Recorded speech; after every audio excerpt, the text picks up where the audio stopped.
Hey everyone, I hope you all are doing well. CUCT PG का notification release हो गया है और इस वीडियो में हम लोग स्पेसिफिकली CUCT PG उसमें भी जो कंप्यूटर कोर्स है जिसका कोड SCQ-P09 है उसके बारे में बात करेंगे। सारी चीज़ें मैं डिटेल में बताऊंगा, क्या क्या इंपॉर्टेंट डेट्स हैं, eligibility criteria, fees, exam pattern और सिलेबस, इन सब चीज़ों के बारे में बात करेंगे। लास्ट में मैं कुछ टिप्स भी दूंगा। बच्चे ये भी पूछते हैं कि क्या जो टाइम बचा हुआ है, क्योंकि ऑलमोस्ट 2 महीने ही हैं, ज़्यादा टाइम नहीं है, तो क्या 2 महीने में प्रिपेयर किया जा सकता है कि नहीं किया जा सकता है।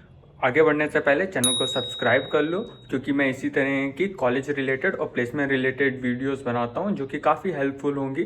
तो if you find this video interesting so do like this video and subscribe my channel.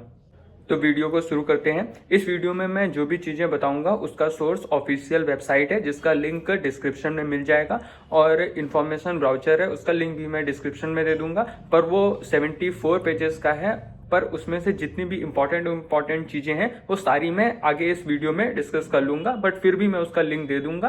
अगर किसी को एक्स्ट्रा कुछ जानना है तो वो इन्फॉर्मेशन ब्राउचर को रेफर कर सकता है। पहले अगर हम लोग देखें तो फॉर्म जो है वो 2 जनवरी से ओपन हो गए हैं और 1 फरवरी तक रहेगा। अभी काफ़ी टाइम है, थोड़ा रुक जाना फिर फॉर्म भरना, कि कभी कभी क्या होता है स्टार्टिंग में बहुत क्राउड रहता है या कुछ चीज़ें वो लोग चेंज करते हैं, तो काफ़ी टाइम है, आराम से भर देना। और ये भी नहीं कि लास्ट तक रुके रहो, लास्ट तक भी नहीं रुकना है और स्टार्टिंग में भी नहीं भरना है। लास्ट डेट जो है वो 1 फरवरी है और फीस सबमिट होने की 2 फरवरी है। फिर करेक्शन विंडो भी ओपन होगी जो 3 फरवरी से 5 फरवरी तक रहेगा। अगर बाई चांस कोई गलती हो जाती है तो वो करेक्शन विंडो में सही कर सकते हो, पर ध्यान से भरना, कोशिश करना कि गलती कम से कम हो। फिर एडमिट कार्ड आएगा 3-4 days before the actual date of the examination.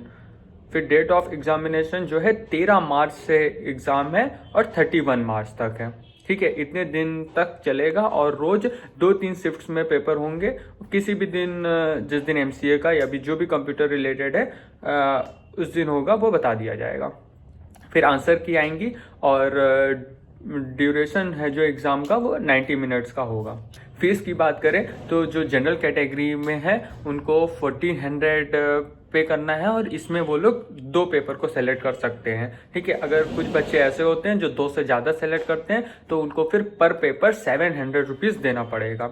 यहीं पे OBC, नॉन क्रीमी लेयर या जनरल EWS का है कोई बच्चा तो उसको 1200 देने पड़ेंगे। इसमें वो 2 पेपर सेलेक्ट कर सकता है और पर पेपर अगर वो एक्स्ट्रा पेपर सेलेक्ट करता है तो पर पेपर उसको 600 रुपीज़ देने होंगे। सिमिलरली SC/ST को 1100 और एक्स्ट्रा पेपर के पर एक्स्ट्रा पेपर 600 और PW 1000 और 600। EWS या OBC का जो है उसका सर्टिफिकेट जो है वो 1 अप्रैल 2024 के बाद का होना चाहिए। ये चीज़ ध्यान रखना, जो भी OBC और EWS के बच्चे हैं ये पॉइंट नोट कर सकते हैं। जो क्वेश्चन पेपर रहेगा उसमें मैंने बताया 90 मिनट्स का क्वेश्चन पेपर रहेगा और टोटल 75 क्वेश्चंस रहेंगे। और मार्किंग स्कीम अगर देखें, हर सही क्वेश्चन पे 4 मार्क्स मिलेंगे और हर गलत क्वेश्चन पे 1 मार्क्स कटेगा। तो इसमें निमसेट में आई थिंक नेगेटिव मार्किंग नहीं होती है, बट CUCT में नेगेटिव मार्किंग है, तो इस बात का ध्यान रखना। और अगर छोड़ के आते हो तो उसका कोई भी मार्क्स नहीं कटेगा। अब आ जाते हैं सिलेबस पे। सिलेबस मैं पूरा डिटेल में तो इसमें नहीं बता सकता क्योंकि वीडियो काफ़ी बड़ी हो जाएगी, पर मैंने लिंक दे दिया है, उसमें लिंक पे जाके ये सिलेबस का सेक्शन दिख रहा होगा, इस पे क्लिक करोगे और फिर नीचे स्क्रॉल करोगे तो ये साइंस सब्जेक्ट्स आ जाएंगे यहाँ पे। इसमें ये देखो नंबर पहले ही ऊपर तुमको computer science and information technology और कोड भी लिखा हुआ है SCQ-P09। इसमें जो है क्लिक करोगे तो ये खुल जाएगा हमारा सिलेबस। सिलेबस के बारे में मैं कुछ बता देता हूँ। जो पहला सेक्शन रहेगा वो थिंकिंग और डिसीजन मेकिंग का रहेगा, रीजनिंग वगैरह का इसमें क्वेश्चंस होंगे। फिर दूसरा सेक्शन मैथ का रहेगा। मैथ का भी सिलेबस कम है अगर निमसेट के कंपैरिजन में देखें, जिसमें set theory, algebra, coordinate geometry और कैलकुलस रहेगा। फिर कंप्यूटर आ जाएगा हमारा। कंप्यूटर में operating system, computer network, routing algorithm और नेटवर्किंग। फिर डेटाबेस, डेटा स्ट्रक्चर। और इसमें भी जो डिटेल्स में इसके अंडर जो टॉपिक है वो सब मेंशन है सिलेबस में, you can refer to that. अब आ जाते हैं, बहुत बच्चे पूछते हैं क्या 2 महीने में किया जा सकता है कि नहीं।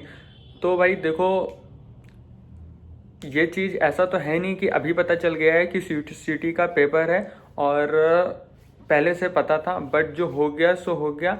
तो 2 महीने में करना है इतना सिलेबस, अगर बिल्कुल कोई नया है तो 2 महीने में तो करना मुश्किल है। तो अब क्या किया जा सकता है, फॉर्मूला देख के मॉक पेपर दिए जा सकते हैं।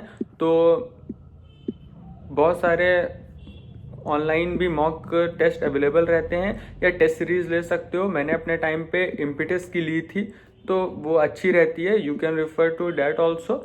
और मॉक पेपर और फॉर्मूला रिवाइज करके और उसकी एनालिसिस करके ही सीखा जा सकता है 2 महीने में। पूरा अगर टॉपिक वाइज सोचोगे करते हैं, टॉपिक वाइज करेंगे, टॉपिक पहले पढ़ेंगे, फिर उसका टेस्ट देंगे और फिर उसको एनालिसिस करेंगे, तो उसका टाइम नहीं है। अब क्या करना है, फॉर्मूले सबके जितने भी टॉपिक है उसके फॉर्मूले लिख के याद करना है और मॉक देना है और फिर मॉक की एनालिसिस करनी है। इतने टाइम में ऐसे करके ही बेस्ट रिजल्ट दिया जा सकता है। उसके अलावा यू कैन, अगर इसके अलावा कोई भी क्वेश्चन है तो comment section is open for you all. Comment section में पूछ सकते हो या मुझे इंस्टा पे फॉलो करके पूछ सकते हो, और हमारा टेलीग्राम चैनल है वो भी ज्वाइन कर सकते हो। Thanks for watching.